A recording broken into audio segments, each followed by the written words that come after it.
This is terrifying. They went floor to floor. They kicked down residents' doors, and to use the words of one of the victims, they took everyone and asked questions later. This is the story told by Pretissue Fisher, a Chicago resident and American citizen who was caught in an ICE raid in the middle of the night in her Chicago apartment building. Ms. Fisher, along with everybody else in her apartment building, men, women, old people, children, was handcuffed by ICE agents when they raided the Chicago building in the middle of the night and was asked for her name and her date of birth and if she had any warrants, which is ironic considering that the agents kicked down doors in the middle of the night without individual warrants. When Fisher identified herself and said that she had no warrants, that didn't matter. The agents kept her detained until 3 a.m. Her only crime? She was a resident in the building between 75th Street and North Shore Drive in Chicago that was targeted by federal agents in what the FBI calls an immigration raid, but that ends up being a string of constitutional and federal law violations. Because according to eyewitness reports and media reports, the raid consisted of federal agents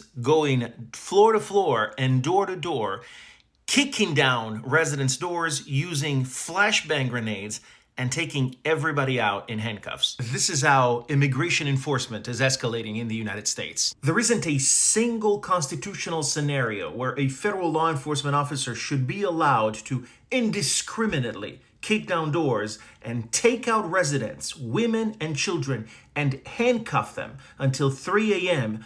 just because they're in a specific building. This is not immigration enforcement. This is not law enforcement. This is pure and unadulterated abuse of power. Because immigration enforcement officers do have specific authority, but none of the rules that apply to them can override the Constitution. The Fourth Amendment, it still applies. They first told us they were going to target the worst of the worst. Then they started allowing federal masked agents to pluck people from the middle of the street.